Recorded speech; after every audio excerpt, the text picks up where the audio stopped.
ना संघर्ष ना तकलीफ तो खाक मजा है जीने में, बड़े बड़े तूफान भी थम जाते हैं जब आग लगी हो सीने में। नमस्कार दोस्तों, मैं राकेश सेवलिया हमारे YouTube channel Shri Ram online classes में आप सभी का तहे दिल से हार्दिक अभिनंदन करता हूं। तो आज अपन फिजिक्स के एक न्यू चैप्टर के साथ चलते हैं, ऊर्जा संरक्षण का नियम। ऊर्जा संरक्षण का नियम, तो इसके बारे में देखिए आप। ऊर्जा संरक्षण नियम का क्या होता है? देखो, ऊर्जा को न तो उत्पन्न किया जा सकता है और ना ही नष्ट किया जा सकता है, बल्कि उसे एक रूप से दूसरे रूप में परिवर्तित कर सकते हैं। इसलिए ब्रह्मांड की जो टोटल एनर्जी होती है, कुल ऊर्जा होती है, वो क्या रहती है? नियत रहती है। कहने का मतलब साफ साफ शब्दों में यह है कि ऊर्जा को अपन ना तो नष्ट कर सकते हैं और ना ही दोबारा उसको बना सकते हैं। केवल क्या होती है? वो चेंजेबल होती है एक रूप से दूसरे रूप में। तो इसको एग्जाम्पल से समझो, कैसे चेंजेबल होती है, कैसे ब्रह्मांड की कुल एनर्जी नियत रहती है। तो देखो, फर्स्ट एग्जाम्पल है डायनेमो या विद्युत जनित्र। ये क्या करता है कि जो यांत्रिक एनर्जी होती है, मैकेनिक एनर्जी, उसको चेंज कर देता है, उसको परिवर्तित कर देता है विद्युत ऊर्जा में। अब देखो यहां पर ऊर्जा संरक्षण का नियम कैसे लागू हुआ।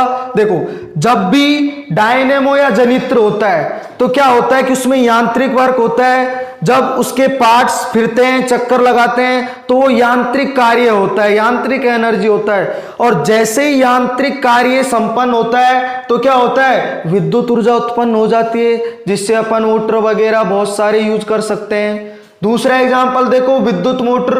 विद्युत मोटर क्या करती है? विद्युत ऊर्जा को यांत्रिक ऊर्जा में चेंज करती है।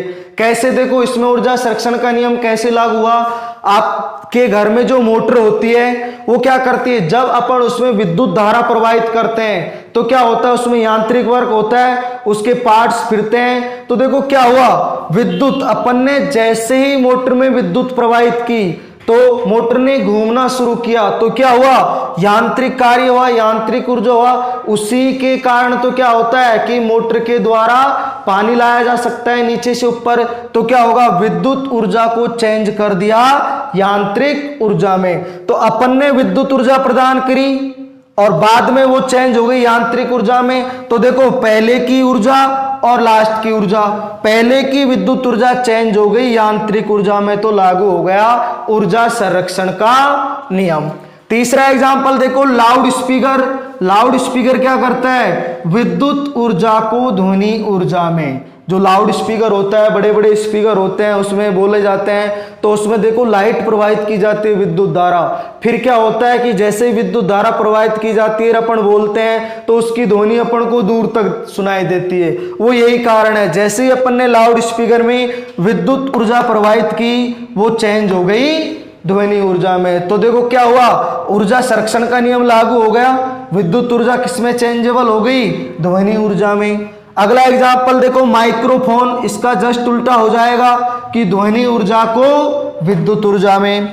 विद्युत बल्ब, विद्युत ऊर्जा को प्रकाश या उष्मा ऊर्जा में। आपने देखा होगा घरों में विद्युत बल्ब क्या करते हैं अपन? विद्युत बल्ब में जो विद्युत बल्ब होता है उसमें क्या करते हैं? लाइट प्रवाहित करते हैं, और लाइट प्रवाहित करते ही क्या होता है कि जो उजाला उत्पन्न हो जाता है, प्रकाश उत्पन्न हो जाता है, और साथ में हीट भी उत्पन्न होती है। तो क्या होता है? जो विद्युत बल्ब होता है वो विद्युत ऊर्जा को चेंज कर देता है प्रकाश या उष्मा ऊर्जा में। नेक्स्ट एग्जांपल देखो, फोटो इलेक्ट्रिक सेल। ये क्या करता है? प्रकाश ऊर्जा को विद्युत ऊर्जा में। जितने भी सोलर सेल होते हैं वो क्या करते हैं कि प्रकाश की किरणों को अवशोषित करते हैं, और फिर क्या करते हैं? तो उसमें प्रकाश की किरणों को अवशोषित करते ही वो प्रकाश ऊर्जा किसमें चेंजेबल हो जाती है? विद्युत ऊर्जा में। फिर उसका वर्क अपन बड़े बड़े कारखानों, घरों में आदि में सब जगह किया जाता है। तो देखो, इसमें भी क्या हुआ? विद्युत ऊर्जा का संरक्षण हुआ कि जो प्रकाश ऊर्जा थी वो किसमें चेंज हो गई? विद्युत ऊर्जा में। तो देखो, ऊर्जा संरक्षण के नियम में ये एग्जाम्पल बहुत ज्यादा इंपॉर्टेंट है, बार बार आपसे एग्जाम में पूछे जाते हैं। डायनोमो के बारे में, विद्युत जनित्र के बारे में, विद्युत मोटर के बारे में, लाउड स्पीकर, माइक्रोफोन, विद्युत बल्ब, फोटो इलेक्ट्रिक सेल। तो यहाँ से 100% एक क्वेश्चन आपके रेलवे या पटवार या आपके ग्रुप डी या आरआरबी, एनटीपीसी, जितने भी आप एग्जाम दोगे, आरपीएफ, उन सब में इनके आने की संभावना बहुत ज्यादा रहती है। तो आप इनको एक बार कॉपी कर लीजिए, स्क्रीनशॉट ले सकते हो आप इनका, ले लीजिए। नेक्स्ट एग्जाम्पल है आपका वाद्य यंत्र या सितार। कि जो वाद्य यंत्र होता है, सितार होता है, ये एक उपकरण होता है। तो ये क्या करता है कि यांत्रिक ऊर्जा को ध्वनि ऊर्जा में क्या करता है, चेंज करता है। कि जो वाद्य यंत्र होते हैं, जैसे अपने हारमोनियम, तो उसमें अपन क्या करते हैं, यांत्रिक कार्य करते हैं ऐसे, ठीक है ना। या कोई बजाने का है सितार, तो अपन उसको ऐसे बजाएंगे तो क्या होगा, यांत्रिक कार्य होगा, और उस यांत्रिक कार्य से क्या होगा, ध्वनि उत्पन्न होगी। तो क्या होगा, यांत्रिक ऊर्जा को चेंज कर देता है ध्वनि ऊर्जा में। कौन, कोई भी वाद्य यंत्र या जो सितार होता है। तो देखो क्या हुआ, ऊर्जा संरक्षण का नियम लागू हो गया कि जो यांत्रिक ऊर्जा, अपन ने जो यांत्रिक वर्क किया उसको चेंज कर दिया ध्वनि ऊर्जा में। तो देखो ऊर्जा क्या हो गई, यांत्रिक ऊर्जा से ध्वनि ऊर्जा में चेंज, कि एक रूप से इस दूसरे रूप में क्या हो गई, चेंज हो गई एनर्जी। ध्यान से समझना कि जो यांत्रिक ऊर्जा थी इस रूप से चेंज हो गई ध्वनि ऊर्जा में। तो टोटल एनर्जी क्या रही, लगभग बराबर रही। तो इसलिए क्या हो गया, ऊर्जा संरक्षण का नियम लागू हो गया इसमें भी। अगला देखो रासायनिक सेल, ये क्या करता है, रासायनिक ऊर्जा को विद्युत ऊर्जा में, जितने भी सेल वगैरह होते हैं, जैसे बैटरी के सेल, उसमें क्या होता है, रसायन भरा हुआ होता है। तो देखो रसायन क्या होता है, रसायन चेंज कर देता है रासायनिक ऊर्जा को विद्युत ऊर्जा में, जिससे अपन लाइट वगैरह जला सकते हैं या और भी घरों में काम में ले सकते हैं। तो रासायनिक सेल रासायनिक ऊर्जा को विद्युत ऊर्जा में चेंज कर देता है। तो देखो ऊर्जा का एक रूप से दूसरे रूप में क्या हो गया, स्थानांतरित हो गया। अगला देखो नेक्स्ट एग्जांपल, बोलने पर पेशीय ऊर्जा क्या होती है, ध्वनि ऊर्जा में बदल जाती है। जैसे मैं यहां पर बोल रहा हूं तो मेरे जो बोलने वाली पेशियां हैं वो क्या कर रही हैं, जैसे ही मैं बोल रहा हूं तो क्या उत्पन्न हो रही है, ध्वनि उत्पन्न हो रही है। तो देखो ऊर्जा का एक रूप से दूसरे रूप में स्थानांतरण हो गया। मैं बोल रहा था एक रूप, तो ऊर्जा का ये हो गया, दूसरा आपको ध्वनि सुनाई दे रही है मेरी, ये हो गया दूसरा रूप। तो टोटल ऊर्जा क्या हो गई, संरक्षित हो गई। तो इसमें भी ये लग जाएगा ऊर्जा संरक्षण का नियम।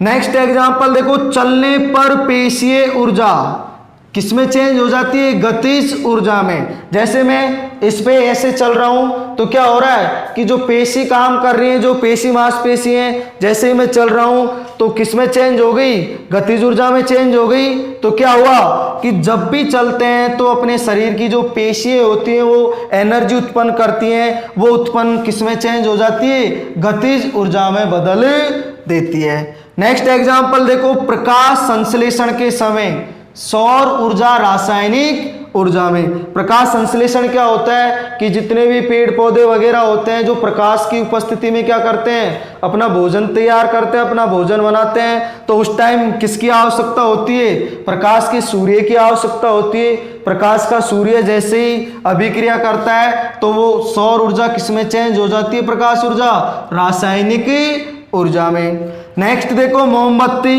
मोमबत्ती क्या करती है, रासायनिक ऊर्जा को प्रकाश या उष्मा ऊर्जा में चेंज कर देती है। मोमबत्ती में क्या होता है कि रसायन होता है, मोम होता है। तो जैसे ही अपन मोमबत्ती क्या करते हैं, जलाते हैं, तो जैसे ही मोम पिघलता है तो क्या होता है, उसमें रसायन होता है। तो रासायनिक ऊर्जा वो जैसे जैसे मोम पिघलता जाता है, रासायनिक ऊर्जा वो प्रकाश और उष्मा ऊर्जा में क्या कर देता है, चेंज कर देता है। जितना ज़्यादा मोम पिघलता जाएगा उतनी ज़्यादा लौ बढ़ती जाएगी और उतना ही ज़्यादा प्रकाश बढ़ता जाएगा। तो मोमबत्ती क्या करती है, रासायनिक ऊर्जा को प्रकाश ऊर्जा में चेंज कर देती है।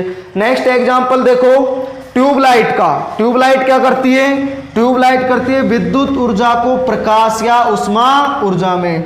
तो ट्यूबलाइट और बल्ब दोनों एक ही वर्क करते हैं। क्या करते हैं? जैसे ही अपन ने क्या किया, ट्यूबलाइट में विद्युत धारा प्रवाहित की तो ट्यूबलाइट क्या होगी? जलेगी। इसका मतलब क्या हुआ कि वो प्रकाश ऊर्जा में चेंज हो जाएगी।